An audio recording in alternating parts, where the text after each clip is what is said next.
Se você está ouvindo essas palavras agora, tá? Chegou aqui nesse vídeo, consciente ou inconscientemente, você acabou de manifestar uma coordenada específica no mapa da sua existência. Você atraiu esse momento, você atraiu esse vídeo. Então, preste atenção, tá?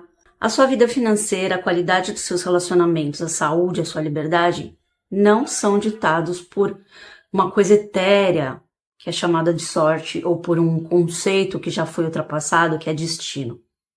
Elas são ditadas por uma série de scripts, de subrotinas, algoritmos e muitas vezes erros de renderização. A gente foi treinado desde a infância a aceitar como realidade sólida. E eu nunca me esqueço aqui, gente, de algo que eu li num livro, não lembro o nome, de um pesquisador, o Rizan Wirk, não sei se estou falando certo o nome dele, ele estava jogando ping-pong na realidade virtual, um jogo de realidade virtual, sabe aqueles com óculos e tal? Totalmente imerso no jogo, aqueles que você participa e faz movimento e tal. No campo da visão dele, existia uma mesa perfeita de ping-pong na frente dele. E ele estava tão imerso nessa simulação, na física da bola, no som do impacto, tudo era tão real, que a partida acabou e ele, no automático, tentou apoiar a raquete nessa mesa que ele achava que estava lá. Adivinha? Não tinha mesa nenhuma. O controle caiu no chão. E ele quase caiu junto.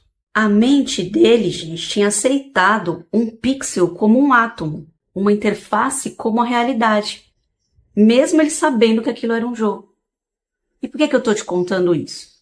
Porque é exatamente assim que a gente foi treinado para se relacionar com o dinheiro, com o trabalho, sistema. Você olha o saldo no aplicativo do banco. Você olha o contra-cheque do salário. Você olha as regras do mercado, as crises do país. E você acredita que essa é a última camada da realidade. A gente tenta apoiar toda a nossa vida numa mesa, igual ele, que no fundo é só um código sendo executado num programa. Lembra? Eu sempre digo aqui, a realidade é virtual, é simulação. Nós vivemos numa simulação. Então a sua relação com o dinheiro é exatamente como a raquete desse jogador. Você está tentando se apoiar em regras financeiras de uma mesa que é puramente digital, informação 0 e 1. Enquanto a gente ignora o console do jogo que gera aquela mesa, a gente acredita que precisa trabalhar 14 horas por dia, sacrificar saúde, sacrificar família, porque a gente acredita que o dinheiro é difícil, é escasso, é físico, é material. E não é nada disso. Já expliquei aqui várias vezes que a realidade não é sólida, como a gente pensa. Einstein e Planck, pais da física moderna, já nos avisavam há mais de um século que a matéria não existe como a gente imagina. Ela é apenas energia vibrando numa frequência específica. Põe na cabeça. Uma informação condensada. Se a gente continua acreditando que a matéria é absoluta, a gente fica escravizado, gente. Aí você aceita empregos medíocres, suporta aqueles chefes tóxicos, que é o que eu fazia no banco, salários de subsistência, porque você acha que o sistema é uma estrutura física intransponível.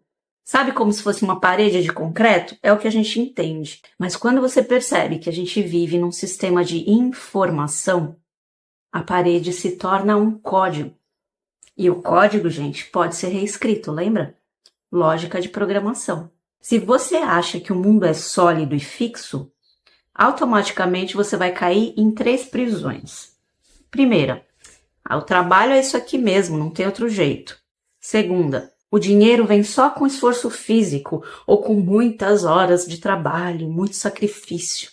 E terceiro, o sistema é maior do que eu, então o que me resta? Aceitar e calar a boca. Que é o que meu pai dizia, você tem que aceitar, calar a boca porque você depende disso. Engolir sapo, sabe? Que eu engolia todo dia quando eu estava no banco. Então, essa mentalidade te coloca no papel daquele jogador que eu falei do NPC, aquele personagem do jogo que tá lá só para repetir as falas, para reagir, para preencher o cenário. Na verdade, ele não tem uma função, ele não é um personagem, não é um protagonista da história, ele tá lá só para preencher espaço. Quando a gente começa a entender que o mundo, em essência, é um sistema de informação, a coisa vira. Você para de glorificar o suor e começa a aprender a mexer no código por trás do jogo.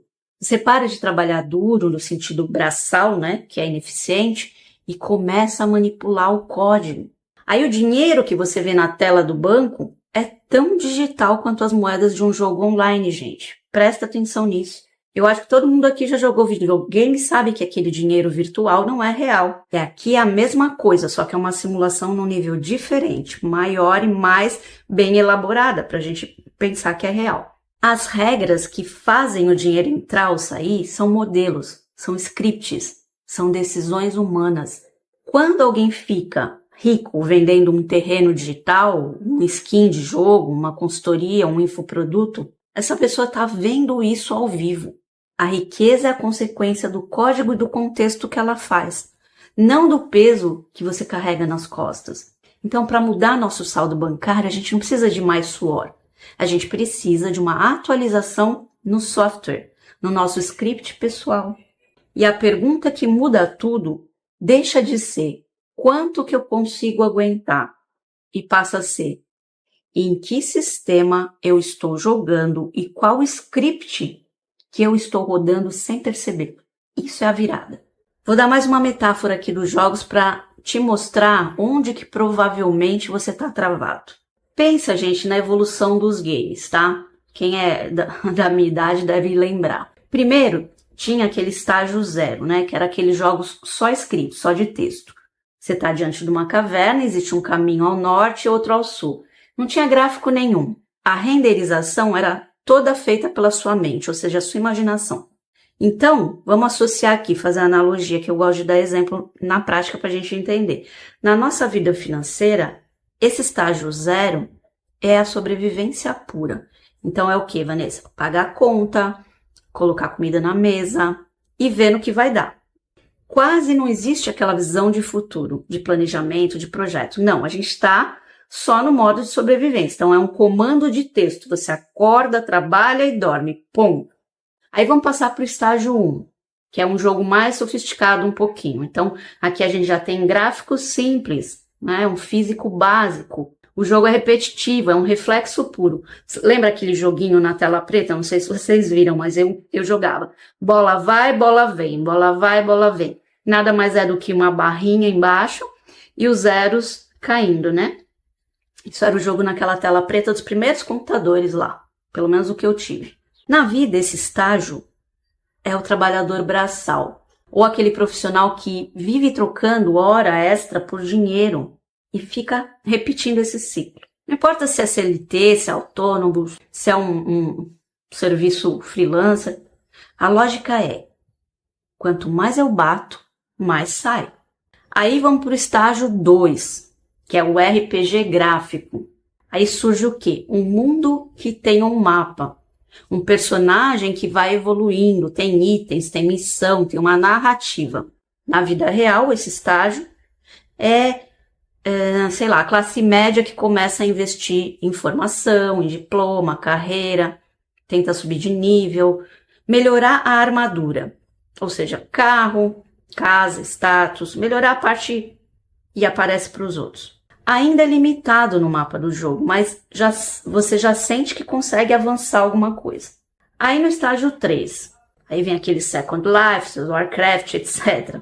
A economia inteira virtual. Gente ganhando dinheiro real com ativos digitais, skins, terrenos que são pixelados, claro, né? Serviços dentro do game. Vocês sabem que a criadora do Second Life, a empresa, chegou a contratar economistas para olhar o fluxo da moeda virtual que podia virar dólar de verdade dentro do jogo.